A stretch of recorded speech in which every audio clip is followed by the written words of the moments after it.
శివ సూత్రాలు 1వ భాగం సంభవోపాయ 13వ సూత్రం ఇచ్ఛాశక్తి ఉమాకుమారి. యోగి సంకల్పం శివుని తేజో శక్తి. తేజస్సు అంటే ఉమ మరియు సంకల్పం అంటే కుమారి. ప్రసాద్ భరద్వాజ. భగవానుడైన శివునికి 5 ముఖాలు ఉన్నాయి.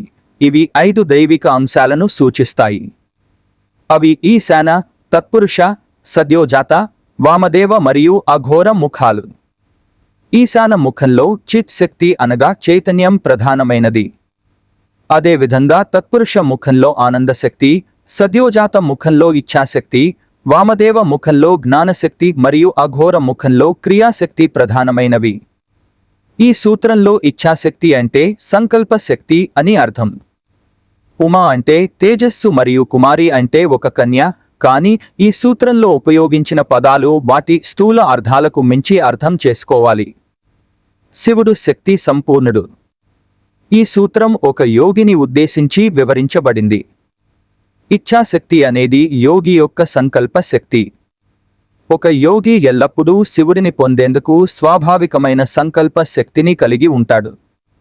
తన దృఢమైన సంకల్ప శక్తి సహాయంతో యోగి క్రమంగా శివుని యొక్క అద్భుతమైన మరియు నిర్మలమైన పూర్ణ శక్తి కేంద్రంలోకి ప్రవేశిస్తాడు. ఇక్కడ ఉమ అంటే శివుని స్వతంత్ర శక్తి లేదా అధికారం అని అర్థం. దీనిని అతని స్వాతంత్ర్య శక్తి అని పిలుస్తారు. కాబట్టి ఉమను అతని భార్యగా భావించకూడదు. ఒక విధంగా అతని స్వీయ సాధికార స్వాతంత్ర్య శక్తి అంటే శ్రీమాత ఉపయోగించే శక్తి రూపాన్ని సూచిస్తుంది. ఎందుకంటే ఆమె అతని స్వాతంత్ర్య శక్తిని ఉపయోగించడానికి అధికారాన్ని కలిగి ఉంది.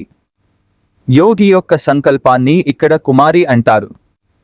కుమారి అంటే ఇక్కడ మాయ నుండి ఉత్పన్నమయ్యే ద్వంద్వ అవగాహనను నాశనం చేసే శక్తిని సూచిస్తుంది. ఇక్కడ కుమారి అనే పదాన్ని ఎంచుకోవడానికి సరైన కారణం ఉంది. ఒక కన్య వలె యోగి యొక్క చైతన్యం శివునితో కలవడానికి స్వచ్ఛంగా ఉండాలి. యోగి యొక్క సంకల్ప శక్తి అంటే అతని ఇచ్ఛాశక్తి ఏ విధమైన బాధాకరమైన విరుద్ధమైన ఆలోచనలు లేకుండా ఒక కుమారిలాగా శివ చైతన్యంపై మాత్రమే తన దృష్టిని పూర్తిగా కేంద్రీకరించగలగాలి. శివుడిని పొందేందుకు తపస్సు చేసిన ఉమ వలె శివునితో సమానమైన తేజస్సును ఒక యోగి సాధించి ఉండాలి. అప్పుడే పూర్ణ ఐక్యత యోగికి సిద్ధిస్తుంది. అటువంటి ఐక్యతను సాధించిన యోగి యొక్క చైతన్యం అన్ని సమయాలలో తుర్యాస్థితిలోనే ఉంటుంది. ఇంతకు ముందు సూత్రాలలో చెప్పిన విధంగా తుర్యాస్థితి 3 దిగువ స్థాయి చైతన్యాలను కూడా తనలో కలిగి ఉంటుంది. ఎదుగుదలను సాధించిన యోగి తుర్యాస్థితిలోనే ఉన్నప్పటికీ దిగువ స్థాయి చైతన్యాలలో కూడా తన ఉనికిని నిలుపుకుని ఉంటాడు. ఎందుకంటే మెలకువ, స్వప్న మరియు గాఢనిద్ర అనే 3 సాధారణ స్థాయి చైతన్యాలు లేకుండా ఏ మనిషి భౌతిక ఉనికిలో ఉండలేడు. నిజమైన యోగి సాధారణ మనిషికి ఎల్లప్పుడూ భిన్నమైన వాడిగా ఉంటాడు. ఎందుకంటే యోగి తన నిరంతర ధ్యాస ద్వారా తన సాధారణ మానవ కార్యకలాపాల సమయంలో కూడా తన చైతన్యాన్ని ఎల్లప్పుడూ శివునిపై శాశ్వతంగా స్థిరపరుచుకుని ఉంటాడు. యోగి యొక్క సంకల్ప శక్తి నిరంతరం ప్రకాశించే మరియు అద్భుతమైన విశ్వశక్తి కేంద్రంలోకి ప్రవేశించగలదు. ఇది సంపూర్ణ ఏకీకృత దృష్టితో మరియు ఎటువంటి పరధ్యానాలు, మలినాలను కలిగి ఉండక చివరికి తానే శివుడు అవుతుంది. అంటే అశాశ్వత స్వయం సంపూర్ణ శాశ్వత స్వయంలో విలీనమవుతుంది. ఒక నరుడు యోగిగా మారిన తరువాత అంటే ఒక యోగి తన కుమారి లాంటి స్వచ్ఛమైన చైతన్యంతో ఉమాదేవి యొక్క తేజో శక్తి ద్వారా మాత్రమే శివుడిని చేరుకోగలడు లేదా శివ చైతన్యాన్ని అందుకోగలడు. ఇదే త్రిక తత్వశాస్త్రం యొక్క మూల సారాంశం. దివ్యాత్మ సహచరులారా, ఈ శివసూత్రాల ద్వారా చేసే మన ఆత్మిక అవగాహన ప్రయాణాన్ని తరువాతి సూత్రం యొక్క వీడియోతో కొనసాగిద్దాం.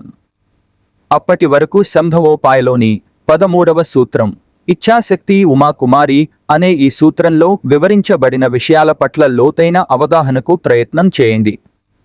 ఓం నమః శివాయ. వీక్షించిన దైవీ ఆత్మలందరికీ శాంతి మరియు ప్రేమకు శుభాశీస్సులు.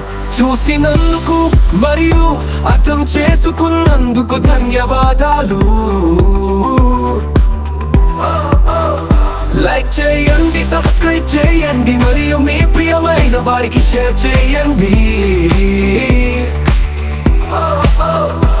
భవిష్యత్ పోస్టుల సూచనల కోసం బెల్ చిహ్నాన్ని నొక్కడం మర్చిపోవద్దు. భవిష్యత్ వీడియోల కోసం చైతన్య విజ్ఞానం యూట్యూబ్ ఛానల్ ని చూస్తూ ఉండండి.